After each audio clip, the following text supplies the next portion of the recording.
Hello बच्चों, कैसे हैं आप सब। आई होप आप सब बढ़िया होंगे। तो बच्चों, हम आ गए हैं एक नए चैप्टर के साथ। उसका है आज part number 1, that means chapter 11 depreciation. जो बच्चे स्टार्टिंग से, जब हमने ये चैनल शुरू किया था तब से जुड़े हुए हैं, उन सबको पता है कि मैंने उस टाइम पे डेप्रीसिएशन का ऊपर ऊपर से पढ़ा दिया था। तो क्या सर आप अब नहीं पढ़ाओगे हमें? नहीं बच्चों, ऐसे कैसे हो सकता है यार। उस टाइम मैंने सिर्फ ऊपर ऊपर से इसलिए पढ़ाया था कि आपको एक नॉलेज हो जाए। बट उस चीज से रिलेटेड मैं फिर से आपको एक बात बोल रहा हूं, मैं फिर से एक और बात बोल रहा हूं कि बेटा वो वीडियोस तो देखनी ही देखनी है, क्योंकि इसमें मैं उन चीजों पे ज्यादा टाइम वेस्ट नहीं करूंगा जो उन चीजों पे पढ़ा के आज आ गया हूं। इसमें सिर्फ मैं एक ओवरव्यू देंगे, ठीक है ना। चैप्टर पूरा कवर करेंगे डेप्रिसिएशन का, बट इतना डीपली नहीं। जो टॉपिक वहां पे कवर हो गया इतना डीपली नहीं। इसलिए बच्चों मैं क्या कर रहा हूं कि आपको ना एक आई बटन पे लिंक दे रहा हूं, प्लेलिस्ट का लिंक दे रहा हूं आई बटन पे, ठीक है ना। प्लेलिस्ट का लिंक दे रहा हूं आपको आई बटन पे। वो प्लेलिस्ट खोलो, उस पे देखो मैंने डेप्रिसिएशन कैसे समझाया, ये भी देखो वो भी देखो। ज्यादा टाइम वेस्ट नहीं होगा, वो भी 10-10 15-15 मिनट के लेक्चर है, ज्यादा बड़े लेक्चर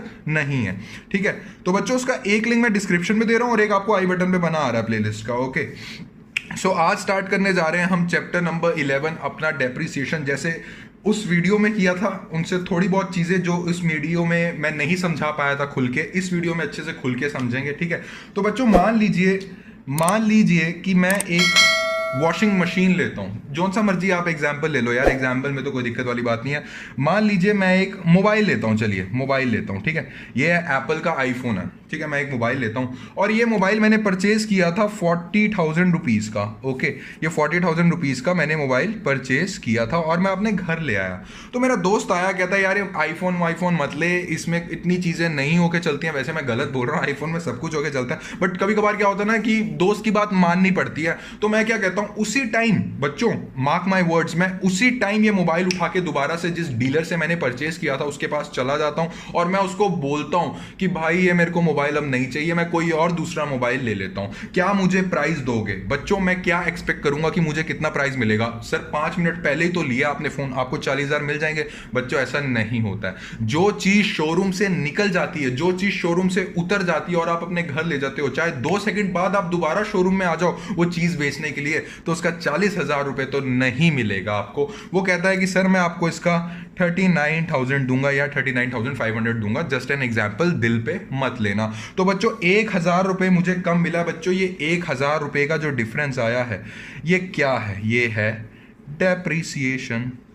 क्या बच्चों मैं बोल के चल सकता हूं, क्या मैं बोल के चल सकता हूं कि डेप्रिसिएशन मीन्स, सब बच्चे मेरे साथ लिखो, depreciation means reduction in the amount of an asset, ठीक है, या फिर reduction in the cost of an asset, या फिर रिडक्शन इन द जिस प्राइस पे हमने परचेज करा था इन दी एसेट, ठीक है। और डेप्रिसिएशन का मतलब क्या होता है? दैट रिड्यूस्ड अमाउंट, जो अमाउंट रिड्यूस्ड हुई है वो उसको डेप्रिसिएशन बोलते हैं। 39,000 को डेप्रिसिएशन नहीं बोलेंगे, 39,000 को नहीं बोलेंगे। 40,000 में से 39,000, 1,000 की अमाउंट जो रिड्यूस्ड हुई है उसको डेप्रिसिएशन बोलते हैं। तो मैं लिख देता हूं, that reduced amount is called depreciation. Sir ये आपने हमें बता दिया है, और हम जो पहले वीडियोस देख के आ रखे हैं, आपके लेक्चर्स देख के आ रखे हैं, उसमें भी आपने यही एक्सप्लेन किया था कि जो डेप्रिसिएशन होती है वो एक तरह से अमाउंट में रिडक्शन होती है ऑफ एन एसेट। सर ये तो आपने हमें रूल बता दिया, ये तो आपने हमें कहानी सुना दी, बट सर हम कौन से चैनल पे हैं? हम है शुद्ध देसी कॉमर्स चैनल पे। सर आप हमें प्लीज रीजंस तो बता के चलिए सर, जिस चीज के लिए आप जाने जाते हैं बिना क्रामी के रीजन बता के चलते हो। तो बच्चों कुछ रीजंस होते हैं जिसकी वजह से ये डेप्रिसिएशंस जो हैं ये होके चलती हैं। कि मतलब अगर मैं बात करके चलूं, डेप्रिसिएशन हटा के चलूं, डेप्रिसिएशन का मतलब क्या है? A sudden decrease in the value of asset, that decrease amount is depreciation. तो सर ये डिक्रीज हो क्यों रहा है? आप रीजन तो देके चलो ना। तो बच्चों नेक्स्ट टॉपिक हमारे पास आके चलता है reasons for depreciation. Reasons for depreciation. बच्चों फर्स्ट रीजन तो आपको सीधी सीधी पता है। बच्चों ये वॉच है, ये है ना, ये फास्ट ट्रैक की वॉच है। मैं ब्रांड की वो नहीं कर रहा हूं, मैं नॉर्मल बोल रहा हूं। ये फास्ट ट्रैक की वॉच है, ठीक है। इस वॉच के अंदर मशीनरी लगी है, जो मशीनरी चल रही है। बच्चों कोई चीज, कोई मशीनरी चलती है, अगर मैं हिंदी भाषा में बोल के चलूं तो वो मशीनरी घिसती है। वो मशीनरी घिसती है ना, हाँ सर घिसती है, और ये घिसने को अगर मैं इंग्लिश भाषा में बोलूँ इसको हम बोलते हैं वेयर एंड टेयर। अब मशीनरी विच इज रनिंग उसका वेयर एंड टेयर होगा, वो घिसेगी घिसेगी। तो जैसे जैसे उसको आप यूज करते रहोगे चीजें घिसती रहेंगी, अगर वो चीजें घिसती रहेंगी तो उनकी वैल्यू धीरे धीरे धीरे कम होती रहती है। तो फर्स्ट पॉइंट हमारा डेप्रिसिएशन का क्या बना बच्चों कि सर हमारी जो एसेट की जो वैल्यू है वो कम क्यों हो रही है, बाय कांस्टेंट यूज। ये मशीनरी मैं यूज कर रहा हूं, इसकी जो ये जो वॉच है मैं यूज कर रहा हूं, इसकी जो मशीनरी है ये घिस रही है, घिसते घिसते थोड़ी पुरानी होती रहती है विद कांस्टेंट यूज, जिसकी वजह से इसकी वैल्यू कम होती रहती है। तो बच्चों फर्स्ट पॉइंट क्या आया है, कांस्टेंट यूज। ओके, ये मैं रीजंस दे रहा हूं फॉर डेप्रिसिएशन के, ठीक है ना।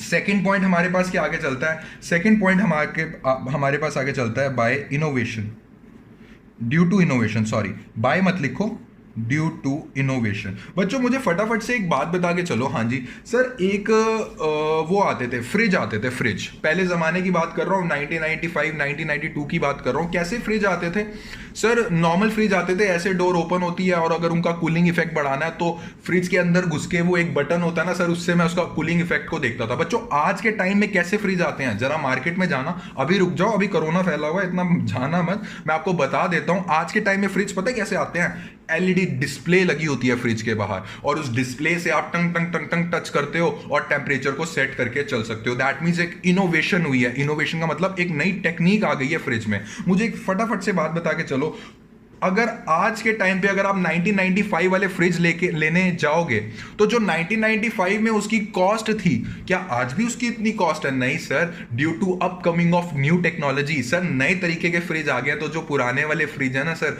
उनकी इतनी वैल्यू नहीं रहती। तो बच्चों reason for depreciation number 2, due to innovation. अलग अलग चीजें आ गई हैं आजकल मार्केट में, अलग अलग अच्छी अच्छी चीजें आ गई हैं, तो जो पुरानी चीजें हैं उनकी इतनी वैल्यू नहीं रहती, उसकी कॉस्ट गिरती रहती है। और जब कॉस्ट गिरती है, वो जो रिड्यूस वैल्यू होती है, उसको क्या बोल के चलते हैं बच्चों, डेप्रिसिएशन। ठीक है। थर्ड इसका रीजन आता है बाय एक्सीडेंट। बच्चों एक मशीनरी चल रही है, गलती से जो ऊपर वाली बिल्डिंग है वो टूट गई और थॉड उस मशीनरी पे बजी, और वो जो मशीनरी थी वो थोड़ी बहुत खराब हो गई, एक एक्सीडेंट हो गया मशीनरी का, एक तरह से इसको बोल सकते हैं। तो उसकी वजह से उस मशीनरी की जो दाम है वो कम हो जाएंगे, दैट इज ऑल्सो डेप्रिसिएशन। उसके बाद हमारे पास आके चलता है चौथा point, by expiry of time. बच्चों सिर्फ मैं ओवरव्यू ले रहा हूं, आप सब अच्छे बच्चे हो, आप खुद अपनी बुक में से जैसे मैं पढ़ा रहा हूं ना, रीडिंग जरूर ले लिया करो। ये मत सोचा करो कि सर बस आपका लेक्चर दे दिया, रीडिंग की जरूरत नहीं है। यार रीडिंग की तो थ्योरी की तो जरूरत है, बट वो थ्योरी आपको नई जैसी ना लगे, इसलिए मैं आपको समझा देता हूं। ओके, अब हमें एक बात बता के चलो, देखो ये हमारी बॉडी है, हमारी बॉडी टाइम के साथ थोड़ी कमजोर होती रहती है। यस सर, सेम बच्चों मशीनरी का ये हालात होते हैं। मशीनरी चाहे नॉन लिविंग थिंग है, बट बच्चों मशीनरी जो है जब कांस्टेंट यूज चलती रहती है, हमने फर्स्ट पॉइंट डिस्कस किया था ना कांस्टेंट यूज, जैसे जैसे टाइम बढ़ता रहता है वो मशीनरी भी बेचारी बूढ़ी होती रहती है, वो मशीनरी बेचारी ओल्ड होती रहती है, जिसकी वजह से उसकी जो वैल्यू है वो गिरती रहती है। So due to expiry of time इसको हम बोल के चलते हैं। ठीक है, और इसके बाद लास्ट पॉइंट लिख लो, बाकी पॉइंट्स आप बुक से पढ़ सकते हैं। इसके बाद लिख लो by fall in market price. ठीक है ना, by fall in market price. ठीक है बच्चों, ये by fall in market price बच्चों, कभी कभार एसेट्स ऐसे होते हैं जिनके मार्केट प्राइस ना फॉल हो जाते हैं। क्यों? क्योंकि उनकी कोई रीसेल नहीं होती। कई प्रोडक्ट्स ऐसे होते हैं, कई एसेट ऐसे होते हैं, उनकी कोई रीसेल मतलब उनको कोई खरीदने वाला नहीं होता, जिसकी वजह से उसकी वैल्यू गिर जाती है। और ये जो वैल्यू गिरती है, जितनी अमाउंट से गिर रही है, इसको हम क्या बोल के चलते हैं बेटा? इसको हम बोल के चलते हैं डेप्रिसिएशन। तो बच्चों ऊपर से मैंने आपको नॉलेज दे दी है, डीपली भी दी है, ऊपर से दे दिया। अगर और अच्छे से नॉलेज लेनी है तो आप पहले वाले लेक्चर्स देख सकते हो, उसमें और अच्छे से मैंने एक्सप्लेन किया हुआ है, इसमें भी किया है मैंने। तो मैंने 5 पॉइंट आपको बोल दिए हैं। फर्स्ट बता दिया बाय कांस्टेंट यूज, सेकंड बता दिया इनोवेशन की वजह से, तीसरा बता दिया एक्सीडेंट हो जाता है, चौथा बता दिया बाय एक्सपायरी ऑफ टाइम, और पांचवा बता दिया by fall in market price. इन पांचों छठों पॉइंट्स की वजह से जो वैल्यू ऑफ एसेट है वो धीरे धीरे कम होती है, और ये जो वैल्यू कम होती है इसको हम बोलते हैं डेप्रिसिएशन। और डेप्रिसिएशन के रीजंस हमने डिस्कस कर लिए। अब समझ में आई कि नहीं आई बात? हाँ सर समझ में आई। सर आपने हमें बता दिया कि डेप्रिसिएशन होता है, ठीक है। सर आपने हमें बता दिया डेप्रिसिएशन के रीजंस होते हैं, ठीक है। बट सर हम कौन ठहरे? सर हम ठहरे अकाउंट्स के स्टूडेंट। सर मुझे ये बता के चलो इसका अकाउंट्स में क्या इंपॉर्टेंस है, मैं क्यों पढ़ूं? सर आगे मेरे ऊपर इतने सब्जेक्ट्स का बर्डन है, मेरे ऊपर इतने टॉपिक्स का बर्डन है, बट सर ये अब एक और टॉपिक आप ले आए हो, इसका सर मतलब बताओ कि हम ये पढ़ के क्यों चलें? तो बच्चों अब हम पढ़ के चलते हैं कि डेप्रिसिएशन अकाउंट्स में कैसे फिट होता है और इसको पढ़ना बहुत जरूरी क्यों है, ठीक है। तो मैं क्वेश्चन लिख देता हूं आप बच्चों का, why depreciation is needed to be studied in account. अब ये डिस्कस करके चलते हैं।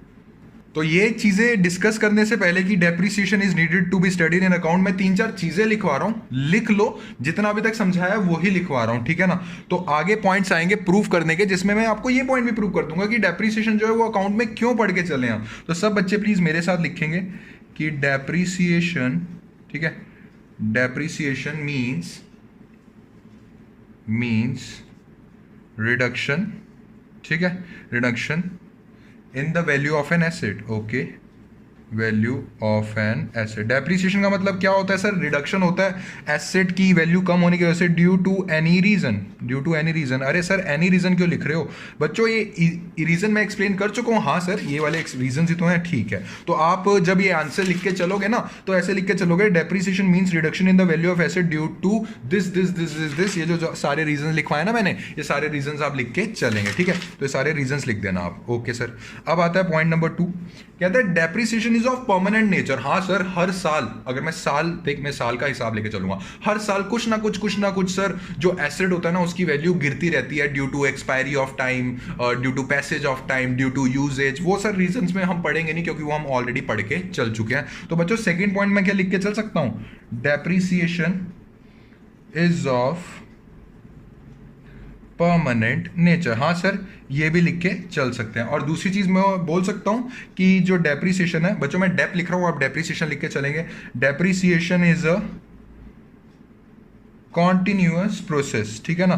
डेप्रिसिएशन एक कॉन्टिन्यूअस प्रोसेस है बिकॉज जो वैल्यू ऑफ एन एसेट है वो हर साल डिक्लाइन करती रहेगी। अभी इस बात पे चर्चा नहीं कर रहा हूं कि कितनी डिक्लाइन करेगी, वो आगे मेथड्स आएंगे जिस हिसाब से निकालेंगे, बट अभी भूल जाओ आप सब कुछ। सिंपल जो लिखवा रहा हूं वो लिख के चलो कि depreciation is a continuous process, depreciation is of permanent nature and depreciation means reduction in the value of an asset due to some reason. और वो सम रीजन मैं आपको पढ़ा के चल चुका हूं। बच्चों मोस्ट इंपॉर्टेंट पॉइंट्स लिख के चलो। ये जो पॉइंट्स है ना ये तो आप लोगों को आने चाहिए। फर्स्ट पॉइंट लिखवा रहा हूं, first point, it is an expense है। सर एक्सपेंस कैसे हो सकता है? सर अभी तक आपने डेप्रिसिएशन ये बता के चले हो कि डेप्रिसिएशन का मतलब है कि हर साल कुछ ना कुछ वैल्यू गिरती रहेगी। सर ये एक्सपेंस कैसे हो गया सर डेप्रिसिएशन? ये चीज हमें समझ में नहीं आ रही, सिर्फ अभी लिखवा रहा हूं, अभी समझाई नहीं है मैंने, ठीक है। तो फर्स्ट पॉइंट लिख लो, इट इज एन एक्सपेंस।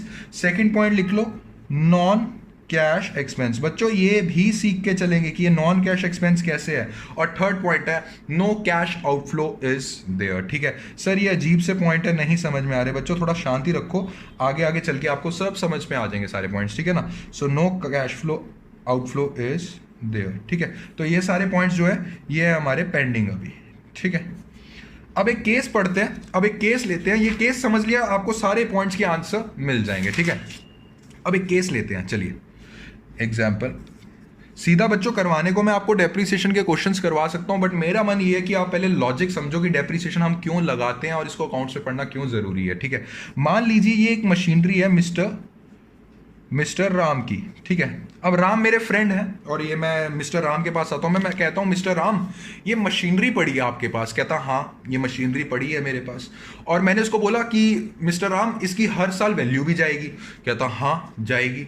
तो मिस्टर राम ये मशीनरी आपकी मोस्ट इंपॉर्टेंट मशीनरी है? मिस्टर राम कहते हैं हाँ ये मेरी मोस्ट इंपॉर्टेंट मशीनरी है। इस मशीनरी को कुछ हो गया ना तो मेरा धंधा बंद हो जाएगा। इस मशीनरी को कुछ हो गया, अगर मेरा बिजनेस बंद हो जाएगा, मेरा बिजनेस रुक जाएगा। अगर ये मशीनरी रुक जाती है तो फिर मैं मिस्टर राम को बोलता हूँ अरे रे रे रे, मतलब इस मशीनरी के बगैर आपका कोई काम नहीं है। दैट मीन्स अगर भगवान ना करे अगर ये मशीनरी खत्म होती है तो इमीडिएटली आपको एक नई मशीनरी परचेज करनी पड़ेगी। मिस्टर राम कहते हैं हाँ ये बात तो बिल्कुल सही है। तो मैं मिस्टर राम से पूछता हूँ, वैसे ही पूछता हूँ, मैं मिस्टर राम को कहता हूँ मिस्टर राम ये जो आपकी मशीनरी है ये कितने रुपए की है? वो कह के चलते हैं यार ये मेरी मशीनरी है 1,00,000 रुपए की। मैंने कहा मिस्टर राम इसकी एस्टिमेटेड लाइफ कितनी है? देखो बच्चों, कोई भी आप प्रोडक्ट खरीदते हो ना तो एस्टिमेशन मतलब अनुमान लगा लेते हो कि यार ये 4-5 साल चलेगी, ठीक है, अनुमान ही होता है, उसके आगे भी चल सकती है और उससे पहले खत्म भी हो सकती है, तो उस चीज में टेंशन नहीं लेनी। तो मिस्टर राम बोलते हैं यार इसकी वैल्यू 1,00,000 रुपया है और अनुमान ये एस्टिमेटेड लाइफ, मैं बार बार वर्ड यूज कर रहा हूं एस्टिमेटेड मतलब अनुमान, ये एस्टिमेटेड इसकी लाइफ है 5 ईयर्स, ठीक है। मैं बोलता हूं एस्टिमेटेड लाइफ कितनी है बच्चों? 5 ईयर्स, ठीक है। अभी तक समझ में आ रहा है? हाँ सर, कोई रॉकेट साइंस नहीं है, ठीक है। मैं फिर मिस्टर राम को एक क्वेश्चन पुट करता हूं, जो बेचारे उनकी दिल की धड़कन बच जाती है और मिस्टर राम सैड हो जाते हैं। मैं उनको बोलता हूं कि मिस्टर राम 5 सालों के बाद, दैट मीन्स 5 सालों के बाद ये मशीन खत्म हो जाएगी। कहता हाँ खत्म हो जाएगी। और आपने मुझे ये बोला कि इस मशीनरी के बगैर आपका काम नहीं चलता। कहता हाँ मैंने ये बोला, मतलब कि 5 साल जैसे ही खत्म होंगे उसके अगले ही दिन आपको एक नई मशीनरी परचेज करनी पड़ेगी, क्योंकि काम नहीं रोक सकता मैं, और इसकी वैल्यू, इसकी लाइफ है 5 साल की। दैट मीन्स 5 साल के बाद ऐसी ऐसी मशीनरी मुझे लेने की जरूरत पड़ेगी।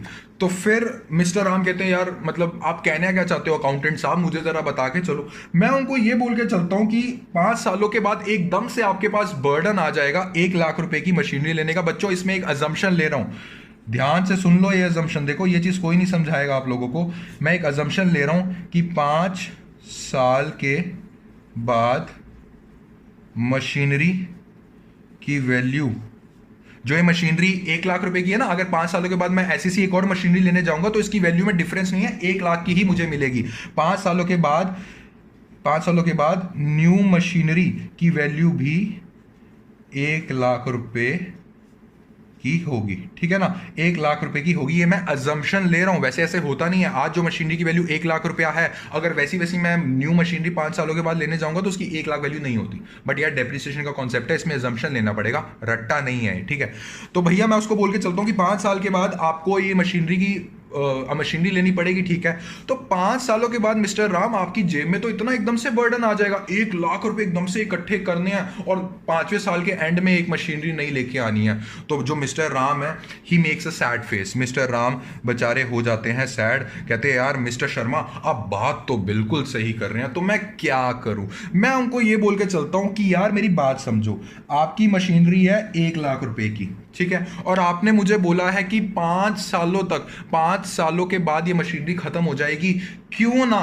क्यों ना आप हर साल कुछ ना कुछ अमाउंट निकालते रहे 5 सालों तक, ताकि जब आपको ये 5 सालों के बाद नई मशीनरी परचेज करनी पड़ेगी तो आपके पास ज्यादा बर्डन ना हो और आपके हाथों में पहले से ही पैसा हो। मिस्टर राम कहते हैं is it possible? I will say yes. Mister Sharma says yes it's possible. मान लीजिए आपकी जो मशीनरी है वो 1,00,000 रुपए की है और 5 साल की लाइफ है, तो 5 साल में डिवाइड कर दो, दैट मीन्स 20,000 रुपए हर साल निकाल के चलो। 20,000 हर साल निकाल के चलो। कहां से निकाल के चलो? Sir profit and loss account maintain करोगे? हाँ सर मैं profit and loss account maintain करूंगा। अभी बहुत सारे +1 के बच्चे बोलेंगे sir profit and loss account क्या होता है? मैं इसको चेंज कर रहा हूं, प्रॉफिट एंड लॉस अकाउंट भूल जाओ। मैं ये इसको बोल रहा हूं मिस्टर शाम को, नोट करेंगे सब ये लाइन। हर साल कुछ ना कुछ, बच्चों बहुत इजी मेथड से समझा रहा हूं मैं तुम लोगों को डेप्रिसिएशन। हर साल कुछ ना कुछ अमाउंट एस्टिमेशन बेसिस पे, हर साल कुछ ना कुछ अमाउंट एस्टिमेशन बेसिस पे निकालो, ठीक है। हर साल कुछ ना कुछ अमाउंट एस्टिमेशन बेसिस पे निकालो। कहां से निकालो? आउट ऑफ प्रॉफिट्स, ठीक है, out of profits as a खर्चा। यार प्रॉफिट में से ऐसी थोड़ा ना कोई अमाउंट निकाल लोगे। प्रॉफिट में से जब आप प्रॉफिट बनाते हो, जो सेल्स का पैसा आता है उसमें से खर्चा निकालते हो, तभी प्रॉफिट्स बचते हैं ना आपके पास। तो मैं क्या बोल रहा हूं कि out of profits as a खर्चा थोड़ी सी अमाउंट निकाल लो हर साल, ठीक है, ताकि, ये मैं हिंदी में लिख रहा हूं प्लीज, ताकि 5 ईयर के बाद आपके पास 1,00,000 रुपीज 1 लाख रुपीज़ की जो न्यू मशीनरी है वो लेने के लिए पैसे हों।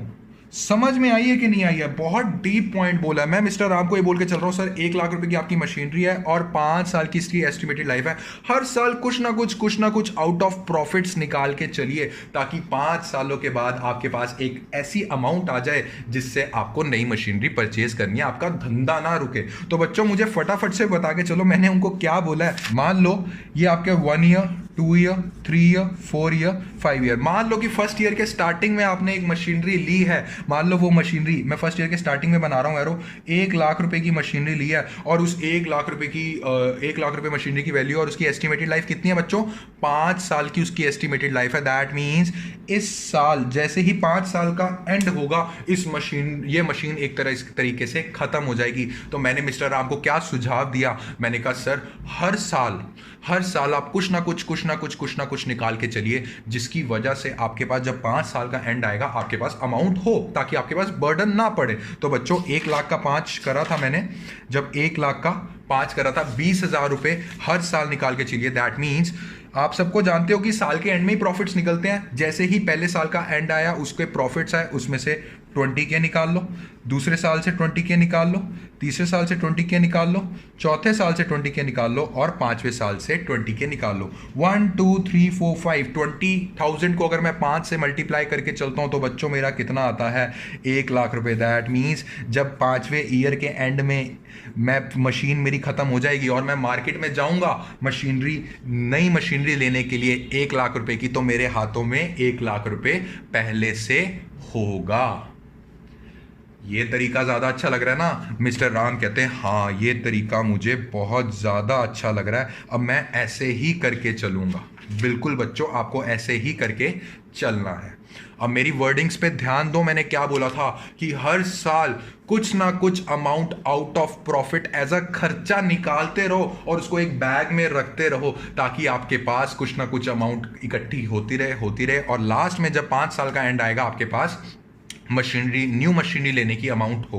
तो बच्चों ये जो खर्चा मैं शो कर रहा हूं, क्या डेप्रिसिएशन को मैं बोल सकता हूं कि ये खर्चा है? हाँ सर आप बोल के चल सकते हो। क्या मैंने अपना ये वाला पॉइंट प्रूव किया कि इट इज एन एक्सपेंस? मैंने बोला था ना 2 मिनट का टाइम दो, ये सारे पॉइंट्स प्रूव करूंगा। हाँ sir depreciation is an expense. ठीक है, अब आते हैं सेकंड बात पे। क्या ये जो मैं 20,000 रुपए निकाल रहा हूं प्रॉफिट से और एक बैग में रख रहा हूं, 20,000 निकाल रहा हूं बैग में रख रहा हूं, क्या इसमें कोई कैश इंक्लूडेड है?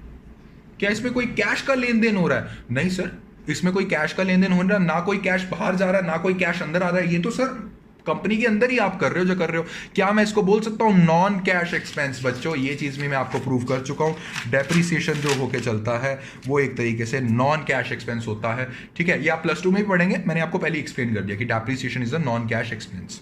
अब तीसरी बात आ जाओ, क्या ये जो पहली बात है नॉन कैश एक्सपेंस है तो कैश फ्लो तो है नहीं। अब कैश फ्लो का मतलब पूछेंगे आप सब। कैश फ्लो का मतलब ये होता है कैश जब बाहर जाता है तो उसको हम बोलते हैं कैश आउटफ्लो, कंपनी से जब बाहर जाता है। और जो कैश कंपनी के अंदर आता है उसको हम बोलते हैं कैश इनफ्लो।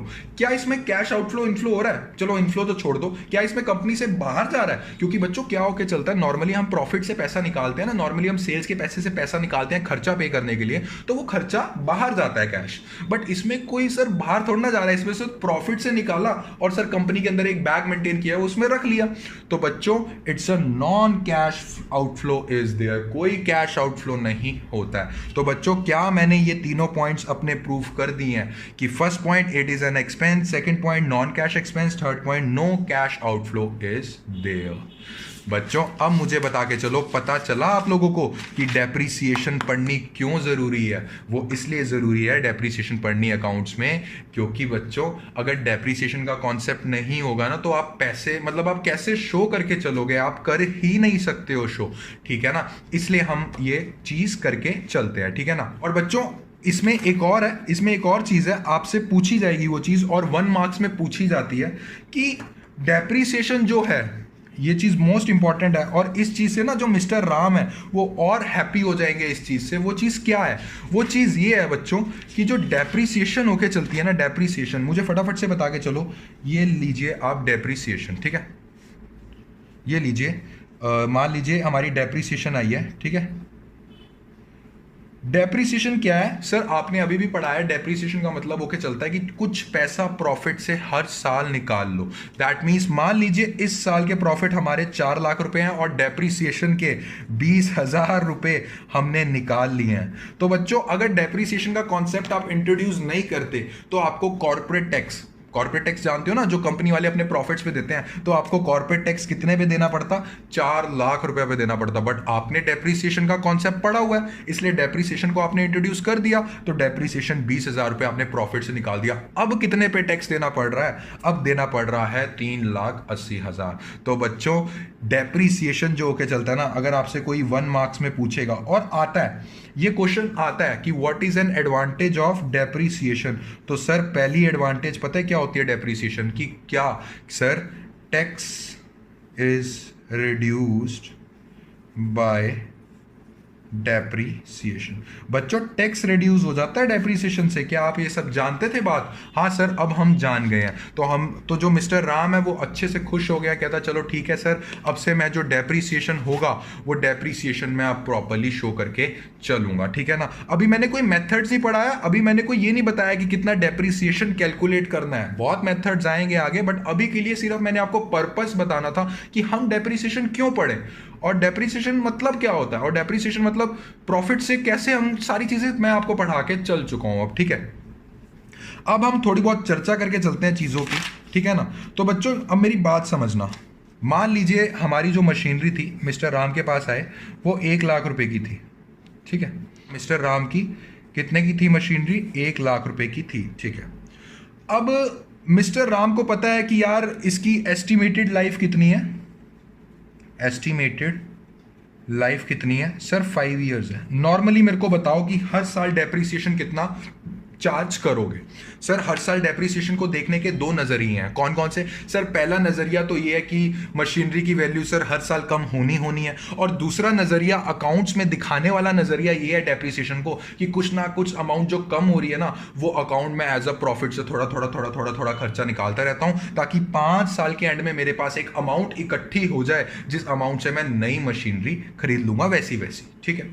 बच्चों क्या हुआ कि जब ये 1 लाख रुपए की मशीनरी परचेज करी थी ना, तो स्क्रैप वाले भैया, याद है स्क्रैप वाले भैया कौन होते हैं? हाँ सर, जो गार्बेज वगैरह, जो कबाड़ी वगैरह जो होते हैं, वो वर्ड यूज मत करो, ठीक है ना, वो गंदे बच्चे वर्ड यूज करते हैं। स्क्रैप वाले भैया जो गली में घूम रहे होते हैं कि स्क्रैप ले लो, स्क्रैप दे दो, ये कर रहे होते हैं, उनको हमने बुलाया, हमने कहा भैया इधर आ जाओ।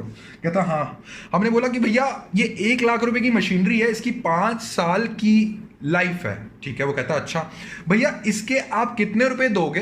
देखो बच्चों जब मशीनरी खत्म हो जाती है दैट डजंट मीन कि वो मशीनरी से कुछ पैसा नहीं आएगा। 5 सालों के बाद जब ये मशीनरी खत्म हो जाएगी दैट डजंट मीन कि ये मशीनरी कुछ पैसा कमा के नहीं देगी हमें। दैट मीन्स अगर हम इसको बेचते हैं, लोहा यार अगर तुम बेचोगे थोड़ा पैसा मिल जाता है। तो स्क्रैप वाले भैया मशीनरी को ऐसे देखते हैं और बोलते हैं कि 1 लाख रुपए की मशीनरी है, 5 साल के बाद ये खत्म हो जाएगी और 5 सालों के बाद आप मुझे बेचना चाहते हो। 5 सालों के बाद मैं आऊंगा भैया और इसका 10,000 रुपए मैं तुम्हें दे दूंगा। क्या मैं इसको बोल के चल सकता हूं कि scrap value is 10,000 rupees? Scrap value मतलब जो स्क्रैप वाले भैया 5 सालों के बाद आपको वैल्यू देंगे वो 10,000 रुपए है, ठीक है।